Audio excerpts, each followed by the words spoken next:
Hey, dads, first I've got some news I want to share with you. Last fall, I finally completed my book that I've been working on for about 4 years called Father Friend: How Intentional Dads Can Lean In, Lead Well, and Love Big.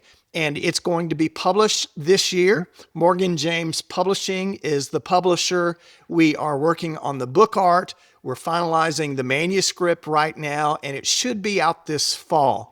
I couldn't be more excited to share this with you, and I'll keep you updated on all that's happening with the publication of the book. I want to talk to you today, though, about a specific moment in your child's life. I want to talk to you about that 7 to 12 window, ages 7 to 12, that window of time that we have with our kids in these very formative years, and think about a very specific moment in that window. There are no cameras, no one writes it down, but it's one of the most important moments in your child's life. And most dads never even notice it's happening.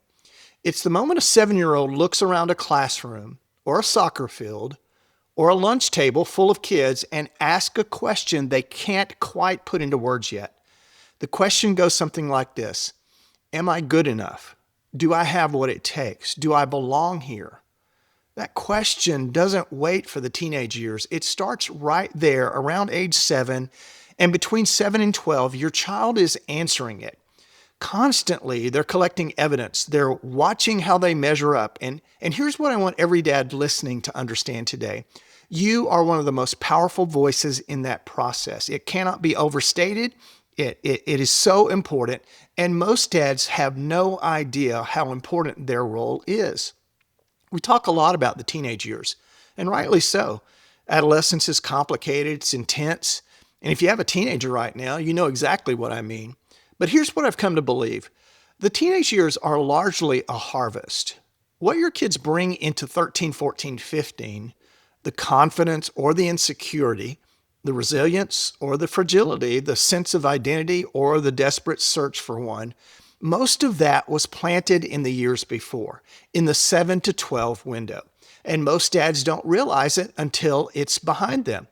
So that's what I want to talk to you about today. What's actually happening in your child during these years, what most of us miss, and what you can do starting right now. So let me give you the developmental framework first, because I think it helps to understand what's actually going on underneath the surface of your seemingly fine kid. Erik Erikson was a developmental psychologist who mapped out the psychosocial stages of human development. And in his framework, the years roughly from 6 to 12 represent what he called industry versus inferiority. Those are interesting words, but here's what they mean in plain language. This is the age when kids begin to define themselves by what they can do, by whether they're good at things, by whether they're competent. They're in school now. They're being evaluated. Their world has kind of opened up. They're being evaluated, graded, compared. They're picking teams or getting cut from teams. They're learning that not everyone gets a trophy and not everyone gets invited to the birthday party. And the question they're asking quietly, constantly is, am I capable? Do I measure up? When kids navigate this stage well, they come out the other side with a settled sense of competence, a belief that says, I can work hard, I can figure things out, and I can handle what life throws at me. That begins in this age. Erikson called that virtue industry, a kind of productive confidence. But when the stage goes sideways, when kids come out of it feeling like they're consistently falling short, like they're always a step behind, always on the outside, they carry that with them into the teenage years. They carry what Erikson called inferiority. And that word doesn't just mean feeling bad about yourself. It means you've started to expect failure before you even begin. And here's why this matters for dads so specifically. Research consistently shows that a father's involvement during middle childhood, these years from 7 to 12, has a larger effect on a kid than most other developmental windows. Research on father involvement and academic achievement has found that the effect size of parental involvement is actually greater for elementary school age kids than for teenagers. What dads do in these years packs a disproportionate punch. Kids with actively involved fathers are academically stronger, socially more competent, and carry significantly fewer behavioral problems into adolescence. High levels of father involvement correlate with higher levels of sociability, confidence, and self-control. These aren't small gains. This is the difference between a kid who walks into middle school with their head up and a kid who spends 3 years trying to figure out where they fit. And yet, most dads coast through these years. I don't mean they're absent. I mean they're present without being intentional. They're there, but they're not fully there.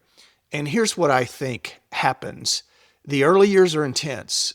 Babies and toddlers demand everything from you. You're sleep deprived, you're in the trenches, and somehow just keeping everyone alive feels like a victory. Then your kids turn 6, 7, they start school, they become more independent, and there's this exhale, okay?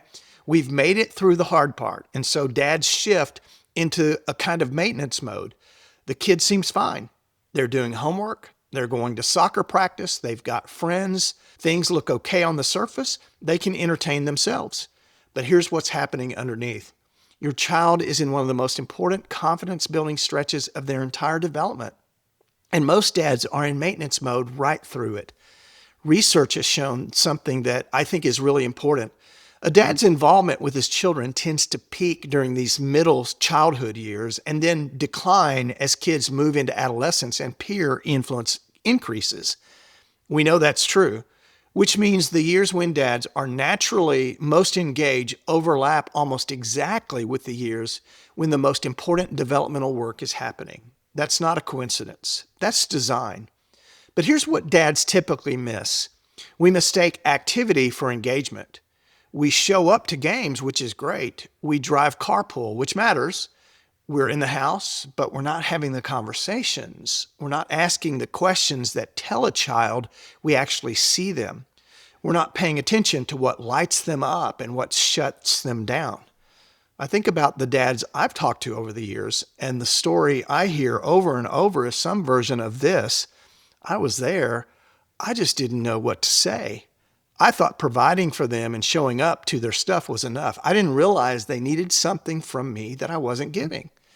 What they needed was affirmation, not generic praise, not just good job, buddy, but specific, seen, named affirmation. I watched you keep trying after you struck out 3 times today. That's not easy, and I was proud of you. That's a different thing. That kind of affirmation actually answers the question your child is carrying. Do I measure up? Am I enough? And if they receive that answer from you, even after striking out 3 times, that helps them through this stage. There's a reason I call these years the confidence builder stage, because that's the work. Your job as a dad in this window is to be the primary voice in your child's head that says you have what it takes. Not a cheerleader who lies to them, but a father who's paying close enough attention to call out real qualities, real character, real effort, and name it out loud. Research on fatherhood tells us something interesting about what makes dads uniquely valuable in this work. Fathers tend to encourage more risk-taking than mothers.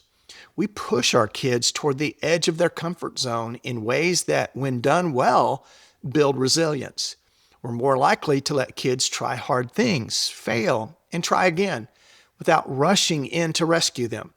That's not cruelty. That's one of the most loving things a dad can do.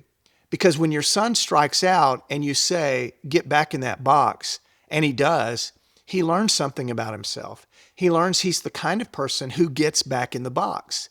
That's identity formation, right there on the Little League field.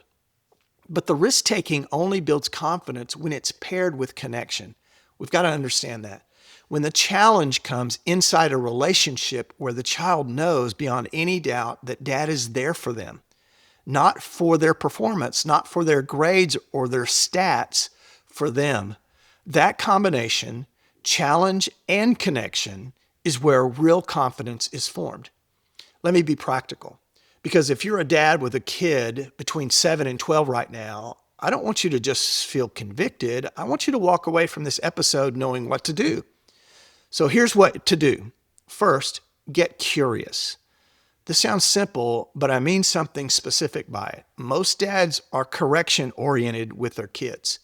We notice what's wrong, what needs to be fixed, what could have gone better. Nothing wrong with that. Correction is part of our job. But in this window, curiosity is more important. Ask your kid what they're into. Ask follow-up questions. Sit on the floor while they show you something on their iPad.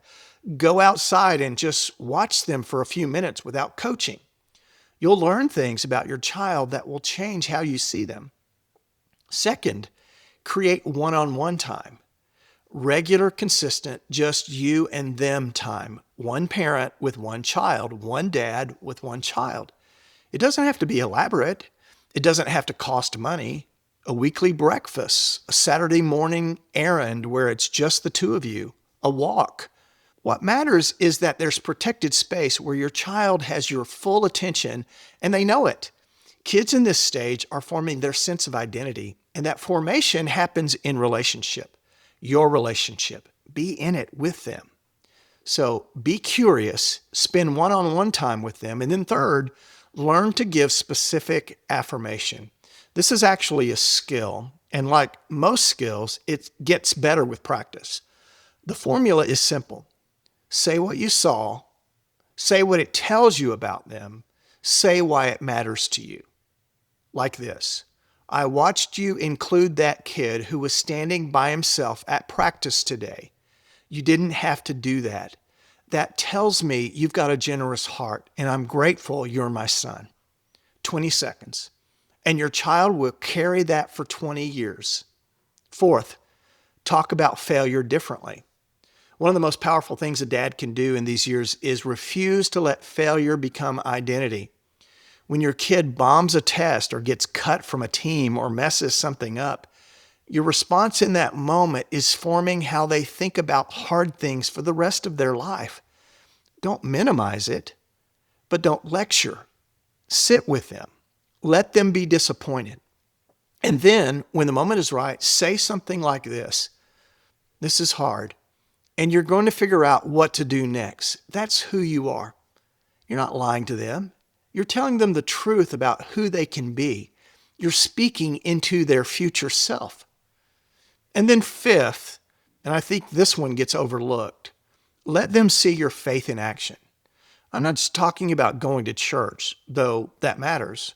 I'm talking about your child watching you live with integrity when it costs you something, watching you admit when you're wrong, watching you treat people well, watching you love their mother. Kids in this stage are building a moral framework, a set of values and beliefs that will anchor them when the pressure of adolescence starts pushing on them. And a huge part of that framework comes from watching dad. The 7 to 12 window doesn't last forever. I know it sounds obvious, but it's worth sitting with. Right now, your kid is looking to you for answers to questions they can't fully articulate. They want to know if they're capable. They want to know if they're worth your time. They want to know who they are. And they're partly looking to you to tell them. The dads who do this well aren't the ones who have it all figured out. I'm not saying that. They're the ones who are paying attention and willing to keep adjusting, which, by the way, is exactly what you're asking your kid to do. Lead by example. Get back in the box. These years matter more than most dads realize. The research is clear on that, but more than the research, your gut has been telling you this for a while. There's this narrowing window that your kid is growing up faster than you expected, that there are conversations you keep meaning to have, so have them. Start today. That window is open right now. Lean in, lead well, love big.